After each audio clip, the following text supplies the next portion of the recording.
चाहिए गो रसियन, पापा माल हमके चाहिए गो रसियन। बोलो कबले छोटी लाली तो रसियन, पापा माल हमके चाहिए गो रसियन, पापा माल हमके चाहिए गो रसियन। रसियन की हुआ है रे? माल बोल बाबूजी।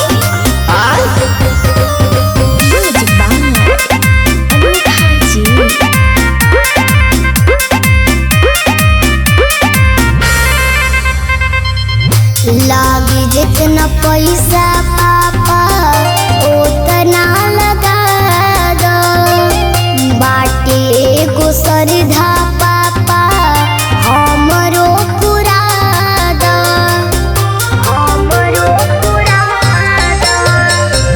लागी जितना पैसा पापा उतना लगा दो, बाटे एगो सरधा